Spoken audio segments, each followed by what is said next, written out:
எல்லாருக்கும் வணக்கம். நம்ம இன்றைக்கி பார்க்க போகிறது தக் லைஃப் படத்தோட சின்ன ஒரு ரிவ்யூ தான். அதாவது நம்ம கற்பனைக்கு எட்ட முடியாத விஷயங்களை பண்ணக்கூடிய ஒரு விஷயந்தான், கற்பனையில் வாழக்கூடிய ஒரு கனவு தான் சினிமா. ஒரு 2.5 மணி நேரம் நம்ம ஒரு சினிமாவுக்கு போகிறோம்ப்பா, நமக்கு நல்ல ஒரு சந்தோஷமாக இருக்குது அப்படின்னு நினச்சி தான் எல்லா ரசிகர்களும் சினிமாவுக்கு போகிறாங்க. ஆனால் அந்த சினிமா நமக்கு மிகப்பெரிய சந்தோஷத்தை கொடுக்குதா, இல்லை அங்கே நடக்க போகிற கதை எல்லாமே நமக்கு இன்ட்ரோலுக்கு அப்புறம் இதுதான் நடக்க போகுது அப்படின்னு நம்மளுக்கு ஈஸியாக, அதாவது ஒரு சுவாரஸ்யம் இல்லாத ஒரு விறுவிறுப்பு இல்லாத கதையாக இருக்கா, அப்படி தான் சினிமா இருக்கா அப்படிங்கிறத பற்றி பார்க்குறதுக்கு முன்னாடி தக் லைஃப் படம் எதை சொல்ல வருது, அதாவது இந்த சமுதாயத்தில் நமக்கு திரைப்படங்கள் ஏதாவது நல்ல கருத்தை சொல்லுதா, இல்லை ஏதாவது இந்த உலகத்தை மாற்றத்துக்கான அறிகுறியை ஏதாவது முன்னெடுத்துதா? எதுவுமே கிடையாது. தக் லைஃப் என்ன ஸ்டோரி அப்படின்னு பார்த்தீங்கன்னா, தக் லைஃப்ங்கிறது ஒரு கேங்ஸ்டர் மூவி. இந்த கேங்ஸ்டர் மூவி பற்றியோட கதையை சுருக்கமான விஷயங்களை நம்ம பார்ப்போம். அதாவது திரைப்படங்கள், ஒரு சில திரைப்படங்கள் தான் ரொம்ப எதிர்பார்ப்பான விஷயங்களை எதிர்பார்த்துட்டு இருப்பாங்க ரசிகர்கள். என்றைக்காவது இந்த படம் வரப்போ பார்த்துடணுண்டா, இந்த படம் என்னப்பா இவ்வளோ பில்டப்பாக இருக்குது, அப்போ படத்தில் கதை எப்படி இருக்கும் அப்படின்னு ஒரு ரசிகர்களும் சினிமா ரசிகர்களும் யோசிச்சுட்டு இருப்பாங்க, இது என்ன கதை அப்படின்னு. சரிங்க, அப்படி தாங்க நாங்களும் யோசித்தோம். தக் லைஃப் நான் ரொம்ப எதிர்பார்த்துட்டு இருந்தேங்க கண்டிப்பாக. ஏன்னா தக் லைஃப் கிட்டத்தட்ட 9 வருஷத்துக்கு அப்புறம், அதாவது ஒரு 30-40 வருஷத்துக்கு அப்புறம் ஒரு இயக்குனரும் ஒரு கதாநாயகனாக இருக்கும் பத்மஸ்ரீ கமலஹாசன் அவர்கள், உலக நாயகன் கமலஹாசன் அவர்களோட நாயகன் படத்துக்கு அப்புறம் இணையக்கூடிய ஒரு மிகப்பெரிய டைரக்டர் மணிரத்னம் அவர்கள். அதாவது மெட்ராஸ் டாக்கீஸும் நம்ம ராஜ்கமல் ஃபிலிம்ஸும் சேர்ந்து தயாரித்த ஒரு படம் தான் தக் லைஃப். இந்த தக் லைஃப் படத்தோட மிக கதை எந்த அளவுக்கு ஒரு விஷயம் இருக்குது அப்படின்னு நம்ம நினச்சி போனோம்னா, ஃபஸ்ட்டு கதை பார்த்திங்கன்னா, ஒரு கேங்ஸ்டர் இருக்காங்க. அந்த கேங்ஸ்டர் கேங் டெல்லியில் பல விஷயங்கள் பண்ணுறாங்க. எனக்கு என்னென்னா, நம்ம மணிரத்னம் சார் கேங்ஸ்டர் மூவி எடுக்கிறதுக்கு முன்னாடி கேங்ஸ்டர் என்ன கடத்துகிறாங்க அப்படிங்கிறது சொல்லிட்டு எடுத்துருக்கலாமோ அப்படின்னு சினிமா ரசிக்கலாம் எனக்கும் யோசனையாக இருக்குது. சரிப்பா, அவர் என்ன தான் சொல்ல வராரு அப்படின்னு பார்த்தீங்கன்னா, ஒரு கேங்ஸ்டருக்கும் ஒரு டெல்லியில் ஒரு கேங்ஸ்டர் கும்பல் பதுங்கியிருக்காங்க. அவங்க கூட போலீஸோட ஒரு துப்பாக்கி சண்டை நடக்குது. அந்த துப்பாக்கி சண்டை நடக்கும்போது பேப்பர் போடும் ஒரு சாமானிய மனிதன் அந்த சைடில் பேப்பர் போட்டுட்டு ஒரு வீட்லேயும் போட்டு அவங்க பிள்ளைங்க, ஒரு பையனும் ஒரு பொண்ணையும் வச்சு வளர்க்குறாரு. அவர் பேப்பர் போட்டு வராரு, பையனும் ஒரு பக்கம் போகிறான், பொண்ணும் ஒரு பக்கம் போகிறான், அப்படியே 2 சைடையும் காமிக்கிறாங்க. அதே டயத்தில் பேப்பர் போட்டுட்ருக்கிறவர் இந்த ஃபைட் சீக்வன்ஸ் நடக்கும்போது கமல் தரப்பான அதாவது கேங்ஸ்டர்ஸ் அந்த பேப்பர் போடும் சாமானியனை சுட்டு கொண்டுடுறாங்க. அப்படி சுட்டு கொல்லும் போது அவங்க தந்தை இறந்த அந்த வேதனையில் மகன் என் தந்தை இறந்துட்டாரு அப்படின்னு அந்த ஒரு வேதனையோடு இருக்கும்போது அந்த கேங்ஸ்டர் கும்பலாக இருக்கும் போலீஸோட எதிர்கொண்டு அந்த அளவுக்கு தாக்கக்கூடிய நமக்கு பத்மஸ்ரீ கமலஹாசன் அவர்கள் ஈவிரக்கம் கொஞ்ச நாள் கேங்ஸ்டருக்கு இருக்குங்க. அந்த ஈவிரக்கத்தை நம்ம கமலஹாசன் அவர்கள் அந்த படத்திலே வெளிப்படுத்தியிருக்காருன்னு சொல்லலாம். அப்போ தான் நம்ம சிம்பு அவர்களாக அவர் தான் மகனாக எடுத்து வளர்க்குறாரு. எடுத்து வளர்த்த பிறகு இந்த கேங்ஸ்டர் பயங்கரமாக டெவலப் ஆகிடுது. இந்த டீமு என்ன கடத்துறாங்கன்னு தான் எனக்கு தெரியல, ஆனால் ஏதோ ஒரு கவர்மெண்ட்டுக்கு எகெயின்ஸ்டாக சில விஷயங்கள் பண்ணுறாங்க, பஞ்சாயத்து இந்தமாரி விஷயங்கள். அவங்க என்ன முடிவு பண்ணுறாங்களோ யாரை வேணாலும் போட்டு தள்ளுவாங்க, டக்குன்னு அப்படி ஒரு விஷயம் நடக்குது. இதை நாசரோட நம்ம நடிகர் நாசர் அவர்கள் நம்ம கமலஹாசனோட அண்ணன், அவர் பார்த்திங்கன்னா அவரோட ஒரு பக்கம் இவங்களுக்கு எதிரியாக இருக்கும் பொலிட்டிஷியன் கேங்ஸ்டராக மகேஷ் இருக்கார். இவர் நம்ம நிறைய நம்ம தலை மூவிலெல்லாம் பார்த்துருக்கலாம், நம்ம அஜித் சாரோட மூவியில் பார்த்துருக்கலாம்.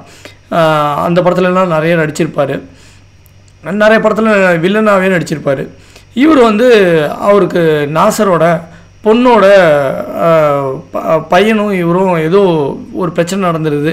அதனால் பொண்ணு தற்கொலை பண்ணிக்கிறாங்க. அதனால் நாசர் பொண்ணுக்கு தற்கொலை நடந்தோடனே நம்ம கமலஹாசன் அவர்கள் பழி வாங்குறாரு.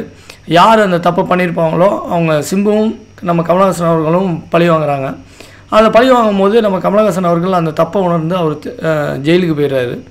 அப்போ ஜெயிலுக்கு போகும்போது தான் மகன் தான் சாம்ராஜ்யத்தை ஆளணும், எனக்கு அப்புறம் நான் உள்ளே இருந்து பார்த்துப்பேன், என் மகன் வெளியிலேருந்து பார்த்துப்பான் அப்படிங்கிறத டைலாக்ல நம்ம ட்ரெய்லரில் பார்த்துருப்போம். அது படத்தில் நான் உள்ளேருந்து பார்த்துப்பேன், என் மகன் வெளியிலேருந்து பார்த்துப்பான் அப்போ தான் ஒரு டைலாக் வரும், இனிமே நான் தான் ரங்கராஜன் சக்திவேல் அப்படின்னு நம்ம சிம்பு அவர்கள் சொல்லுவாங்க. அது சொல்லும் போது அந்த டைலாகை பார்த்தோன்னே நமக்குலாம் பயங்கர இன்ஸ்பிரேஷன் ஆகி இந்த படத்தை எப்படியாவது தேட்டரில் ஃபஸ்ட்டே போய் பார்த்துடணும் அப்படின்னு நம்ம சினிமா ரசிகர்கள்லாம் ரொம்ப எதிர்பார்த்து நம்ம போய் உட்காந்து பார்த்தோம். ஃபர்ஸ்ட் ஹாஃபில் இந்த இந்த கதை சுருக்கம் வந்து கொஞ்சம் விறுவிறுப்பாக போகுதுன்னு வச்சுங்களேன். இவர் ஜெயிலுக்கு போயிடுறாரு. அதுக்கப்புறம் இவர் ஜெயிலேருந்து வந்தோடனே நம்ம சிம்புவும் நாசர் அவர்களும் சேர்ந்து இந்த கேங்ஸ்டரை பயங்கரமாக டெவலப் பண்ணிடுறாங்க. இது அடுத்த லெவலுக்கு போகணுன்னு சொல்லிட்டு தான் எதிரியான நினைக்கும் மகேஷ் அவர்களோட சேர்ந்து கூட்டணி வச்சு பொலிட்டிஷியன் லெவலில் இவங்க வந்து இந்த கேங்ஸ்டரை விஷயத்தை பண்ண ஆரம்பிச்சிட்டாங்க. பொலிட்டிஷியனோட பவர் இருந்தால் நம்ம 30 கோடி என்ன 50 கோடி என்ன நமக்கு இன்னும் நல்ல வருவாயை ஈட்டலாம். நம்ம வெளிநாட்டு வரைக்கும் நம்மளோட தொலைநோக்கு பார்வையால் கேங்ஸ்டர் திங்ஸை வந்து நிறைய டெவலப் பண்ணலான்னு நம்ம சிம்பு அவர்கள் புதுசாக ஐடியா சொல்கிறாரு. அப்போ நம்ம கேங்ஸ்டராக இருக்கும் நம்ம நாசர் அவர்களும் அதை ஏற்றுக்கொண்டு அதை வந்து அந்த டீம் ஜார்ஜ் எல்லாருமே ஏற்றுக்கொண்டு சிம்புவை வழி நடத்துகிறாங்க. ஒருவேளை கமலஹாசன் அவர்கள் வந்துட்டா இவங்களுக்கு என்ன நடக்கும் அப்படின்னு நம்ம சைண்ட் ஆஃப் விறுவிறுப்பாக பார்த்துட்ருக்கோம். அந்த டயத்தில் நம்ம கமலஹாசன் அவர்கள் வெளில வராங்க. வெளியில் வந்தோடனே என்னடா எதிரி மேலேயே நீங்கள் தோல் மேலே தோல் போட்டு டீம் ஃபார்ம் பண்ணிட்டீங்க, எனக்கே எதிராக நீங்கள் வந்துடுவீங்க புலக்கு அப்படின்னு நம்ம கமலஹாசன் அவர்கள் கொஞ்சம் யோசிக்கிறாங்க. அங்கே தான் வந்து நம்ம மணிரத்னம் அவர்கள் அங்கங்கே ட்விஸ்ட் வச்சுருக்காரு. எப்படி இதை வந்து கமலஹாசன் அவர்கள் எப்படி ஹேண்டில் பண்ணுறாரு, மகனே வேற ஒரு எதிரிக்கிட்ட போய் நம்ம கேங்கை வந்து சமாதானமாக கொண்டு வந்து எதிரிக்கிட்டேயே நம்ம பிஸ்னஸ் பண்ணலாம் அப்படின்னு ஒரு ஐடியாலஜியாக நம்ம சிம்பு அவர்கள் உருவாக்கிட்டாரு. இதை பார்த்தோன்னா கமலஹாசன் அவர்கள் என்ன யோசிச்சிருப்பாருன்னு பார்த்தீங்கன்னா, அவர் முடிவு பண்ணிட்டாரு, சரி நம்மளே இவனுங்க காலி பண்ணிவிடுவானுங்க பிள்ளைக்கு கொஞ்ச நாளில், இவனுங்கள்ட்ட கொஞ்ச நாள் ஜாக்கிரதையாக இருக்கணும் அப்படின்னு முடிவு பண்ணுறாரு. அப்படி முடிவு பண்ணும் போது நம்ம கமலஹாசன் அவர்கள் சரி அவர் அப்படியே ஜாக்கிரதையாக இருக்கார். ஒரு கட்டத்தில் வந்து பார்த்திங்கன்னா நம்ம நாசர் அவர்கள் கோட்டு படத்தை மாரி மகனே தந்தைக்கு வில்லனாக்கினா எப்படி இருக்குன்னு யோசிச்சிருப்பார் போலக்கு. நம்ம மணிரத்னம் அவர்களும் அதை கொஞ்சம் வில்லத்தனமாக யோசிச்சிருந்தா இன்னும் கொஞ்சம் ஏதாவது வித்தியாசமாக காமிச்சிருக்கலாமோ அப்படின்னு நம்ம யோசிக்கிறோம். இதுக்கு நடுவில் எங்கேப்பா த்ரிஷா வராங்க அப்படின்னு நீங்கள்லாம் கேட்கலாம். அது வந்து நம்ம கமல் சார் அவர்களுக்கு அப்பப்போ ஒரு ஒரு ஒரு அது என்னன்னா நீங்கள் வந்து தேட்டரில் போய் பார்த்துங்க. அப்புறம் வந்து சரி ஓகே த்ரிஷா அவர்கள் ஒரு சுகர் கேன் ஒரு பாட்டுக்கு மட்டும் வராங்க. அது மட்டும் நம்ம கமலஹாசன் அவர்களுக்கு ஜாலியாக இருக்கிற மாரி வந்துட்டு போயிடுறாங்க. அவ்வளோதான். ஏன்னா இதில் வந்து சொல்கிற மாரி நிறைய விஷயங்கள் அந்த த்ரிஷா அவர்களுக்கு ஒரு பெரிய கேரக்டர் இல்லைன்னு தான் சொல்லலாம். பல கேரக்டர் வந்து வசனமே பேசலையோ அப்படின்னு சினிமா ரசிகர்கள் ரொம்ப வேதனையில் உள்ளே உட்காந்துருந்தது தான் நான் தேட்டர்லேயே கவனித்தேன். அப்படி பார்த்தீங்கன்னா சைண்ட் ஆஃபில் வந்து பார்த்திங்கன்னா கோட் படம் மாரி தந்தைக்கே வில்லனாக நம் சிம்பு அவர்கள் இருக்கார். சரி பத்மஸ்ரீ கமலஹாசனுக்கு இத்தனை பேர் வில்லனா, அப்போ ஒரு பக்கம் ஜார்ஜும் இன்னொரு பக்கம் நாசர் அவர்கள், சரி இவங்களுக்கு எப்படி வில்லனாக வரும் அப்படின்னு பார்த்தீங்கன்னா கமலஹாசன் அவர்கள் ஏதோ ஒரு விஷயமா மகளுக்கு மேரேஜ் நடக்குது. அந்த மேரேஜ் விஷயமா எங்காவது வெளில போகலான்னு சொல்லிட்டு எல்லாருக்கும் இன்விடேஷன் கொடுக்கலான்னு சொல்லிட்டு இன்விடேஷன் முடிஞ்சு அந்த இடத்துல தான் நமக்கு ஒரு பிடிச்ச பாட்டாக ஒரு பாட்டு வச்சுருக்காங்க. அந்த பாட்டு தான் நமக்கு வந்து ரொம்ப இந்த படத்தை வந்து ஈர்த்ததுன்னு சொல்லலாம். அந்த பாட்டு முடிஞ்ச பிறகு இவங்க எல்லாருமே ஜார்ஜ் நாசர் அவர்கள் நாசர் அவர்கள் இல்லை, அந்த இடத்துல வந்து பார்த்திங்கன்னா ஜார்ஜ் மட்டும்தான் இருக்கார். காரில் ட்ரைவ் பண்ணுறாங்க. அந்த டயத்தில் துப்பாக்கி சூடு நடக்குது. நம்ம கமலஹாசன் அவர்கள் சூப்பராக ட்ரைவ் பண்ணி டைவ்லாம் அடிக்கிற மாரி காரை பயங்கரமாக ஓட்டி அதுலேருந்து தப்பிக்கிறாரு. அப்படி தப்பிக்கும் போது பார்த்திங்கன்னா அவர் வந்து எங்கே இந்த நம்ம மகன் மட்டும் இல்லையே நம்ம வண்டியில் எப்படி மிஸ் ஆனா அப்படின்னு சொல்லிட்டு கேட்குறாரு. அந்த டயத்தில் மகளுக்கு உள்ள பிரச்சனைக்காக சிம்பு அவர்கள் போயிருப்பார். ஆனால் கேங்ஸ்டருக்குள்ளே ஒரு சந்தேகம் வந்துருச்சுன்னா அதுக்கப்புறம் அந்த கேங்ஸ்டர் வந்து அவங்க கூட இருக்க மாட்டாங்க அப்படின்னு ஜார்ஜ் அவர்கள் நம்ம சிம்பு அவர்கள்ட்ட சொல்லவும் நம்ம சிம்பு அவர்களும் இதுக்கு மேலே நம்ம தந்தை கூட இருந்து பிஸ்னஸ் பண்ணுறதோட நம்ம தனியாகவே பண்ணலான்னு பாதியில் பென்ஸ் கார்லேருந்து இறங்கி ஓடிடுறாரு. அப்புறம் இறங்கி ஓடின பிறகு யோசிக்கிறாரு நம்ம எப்படி பண்ண போகிறோம் அப்படின்னு. அப்போது வந்து நம்ம நாசர் அவர்கள் சொல்கிறாரு, உன் தந்தையை கொன்னதே இப்போ வளர்ப்பு தந்தை தான் அப்படின்னு சொல்கிறாரு. இதனால் நம்ம பத்மஸ்ரீ கமலஹாசன் அவர்களை சுட்டுக்கொள்ளணுன்னு சிம்பு அவர்கள் ஆவேசம் ஆகிறாரு. எங்கே சுடலாம் அப்படின்னு யோசிக்கிறாரு. ஆக்சுவலாக எங்கே சுடலான்னு யோசிக்கும் போது தான் நேபாளில் உள்ள ஒரு பயங்கரமான ஒரு குளிர் பிரதேசத்தில் 0- போகிற இடத்துல அவரை வந்து நாசர் அவர்களும் ஜார்ஜ் அவர்களும் பிடிச்சி தள்ளி விட்டு சுட்டு சுடுறாங்க. அதையும் தாண்டி நம்ம பத்மஸ்ரீ கமலஹாசன் அவர்கள் 70 ஏஜ்லேயும் சும்மா கன்னுன்னு சும்மா ஆக்ஷன் ஹீரோ மாரி செமையாக ஃபைட் பண்ணுறாரு. அப்படி பண்ணும்போது நம்ம சிம்பு அவர்கள் அப்படியே வில்லனாக வந்து சென்ட்ரலைஸ்டாக வச்சு சுற்றுறாரு.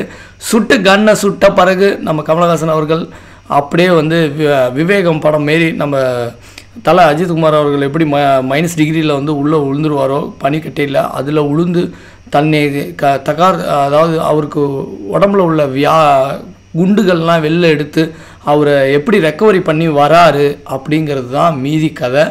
அவர் அதாவது ரெக்கவரி ஆகி வந்துட்டார், குண்டு இதெல்லாம் எடுத்துட்டு எப்படி வந்து நாசரையும் ஜார்ஜ் அவர்களையும் எல்லாரையும் எப்படி பழி வாங்குறாரு, அதேமாரி சிம்பு அவர்களையும் எப்படி பழி வாங்குறாருங்கிறது தான் மீதி கதை. இதில் வந்து அபிராமி அவர்கள் நம்ம கமலஹாசன் அவர்களுக்கு ஒய்ஃபாக நடிச்சிருக்காங்க. அவங்க வந்து என்னப்பா நீ கதைக்குள்ளேயே மிஸ் ஆகிட்டா அப்படின்னு நீங்கள் கேட்கலாம். அவங்க வந்து அவங்க கேரக்டரை சூப்பராக பண்ணியிருந்தாங்க. அவங்க கடைசி நேரத்தில் அவங்க வந்து கமலஹாசன் அவர்கள் வந்து இறந்துட்டாங்கன்னு நினச்சி அவங்க மனநல பாதிக்கப்பட்டு திருச்செந்தூர் போயிடுறாங்க, ஃபேமிலியோட பொண்ணோட போயிடுறாங்க. அதோட அந்த கதை அப்படியே இருக்குது. இவர் எப்படி வந்து கொண்டாங்க அப்படிங்கிறத வந்து நம்ம வையாபுரி அவர்கள் திரும்பவும் பழிவாங்க வரும் கமலஹாசன் அவர்களுக்கு மிகப்பெரிய சப்போர்ட்டாக இருக்காங்க. அதேமாரி சின்னஜெயந்த் அவர்களும் சிம்புவுக்கு, அதாவது ஒரு பக்கம் மகேஷ் பொலிட்டிஷியனாக இருக்கும், அவர் இறந்ததுக்கப்புறம் சிம்புவை கொல்றதுக்கும் ஒரு கூட்டம் இருக்குது. இதுக்கு நடுவில் த்ரிஷாவையும் எப்படி வந்து கொல்றாங்க. இந்த மாரி கதையோட லாஸ்ட்டாக கிளைமேக்ஸ் இல்லை, நம்ம கமலஹாசன் அவர்களும் சிம்பு அவர்களும் ஃபைட் பண்ண போகிறாங்க. அதுதான் வந்து இந்த படத்தில் மிகப்பெரிய ஹைலைட்டு. நம்ம ஸ்டண்ட் மாஸ்டர் அறிவழகன் வந்து 2 பேருமே டியூன்ஸு. அவங்க வந்து ஃபைட் சீக்வன்ஸ் எடுக்கும் போது பார்த்திங்கன்னா விக்ரம் படத்துலேருந்து எல்லா படத்துலையுமே அவங்க வந்து ஃபஸ்ட் கிளாஸாக பண்ணுறாங்க. கூடிய சீக்கிரத்தில் இவங்க இயக்குனர் ஆகிடுவாங்கங்கிறத ஆடியோ லான்ச்சில் நம்ம கமலஹாசன் அவர்களே சொல்லியிருப்பாங்க. அந்த அளவுக்கு அறிவழகனோட ஃபைட்டு தான் வந்து இந்த 2 பேரும் டியூன்ஸும் தான் இந்த ஸ்டென்ட்டு ஃபுல்லாகவே படம் வந்து ஃபஸ்ட் கிளாஸாக இருக்குது. சண்டைக்காக நீ இந்த படம் போய் பார்க்கலாம்ப்பா அப்படின்னா போய் பார்க்கலாம். ஆனால் கதையில் வந்து நிறைய மைனஸ் ஆன விஷயம் சைண்ட் ஆஃப் தான். ஃபஸ்ட் ஆஃபில் இவ்வளோ விறுவிறுப்பாக கொடுத்த கதை அட்லீஸ்ட் சிம்புக்கும் கமலஹாசன் அவர்களுக்கும் ஒரு வேறுபாடாக வச்சு வேறு ஒரு கதையை கொண்டாந்து எனக்கு என்னென்னா தக் லைஃப் நீ எப்படி கொண்டு வந்திருக்கலாம், நீ படம் எடுத்திருந்தா எப்படி எடுத்திருப்ப அப்படின்னு கேட்டிங்கன்னா, ஒருவேளை அதாவது ஆப்போசிட் நீங்கள் வந்து கேங்ஸ்டராக 2 பேரையும் காமிச்சிருப்பீங்க. கேங்ஸ்டராக இல்லாமல் ஆப்போசிட்டில் ஆள் டெல்லியில் ஒருத்தர் வந்து ஒரு பொலிட்டிஷியனாக இருக்கலாம். ஒரு கமலுக்கு எதிரியாக ஒரு பொலிட்டிஷியன் இருக்கும்போது சாமானிய மனிதன் எப்படி வந்து எதிர்க்கிறாரு, அதுலேருந்து அந்த பொலிட்டிஷியன்ட்டேருந்து எப்படியெல்லாம் மீண்டு வராரு, மக்களுக்காக ஏதாவது செய்கிறாரா அப்படிங்கிற ஒரு கான்செப்டில் கொண்டு போயிருந்தால் இந்த கதை ஓகோன்னு வந்திருக்குமே. எப்போதும் போல் வழக்கம் போல் சினிமாவில் எடுக்க வேண்டிய கதையை எடுத்து அது வந்து இத்தனை கோடிக்கு எடுத்து இத்தனை பேர் ஆர்டிஸ்ட்டுக்கு பெருசாக டைலாக் இல்லாமல் த்ரிஷா அவர்களையும் பெரிய ஒரு கேரக்டரில் யூஸ் பண்ணாமல் அபிராமி அவர்களுக்கு ஒரு பார்ட் ஆஃப் கேரக்டர் மட்டும் இருக்குது.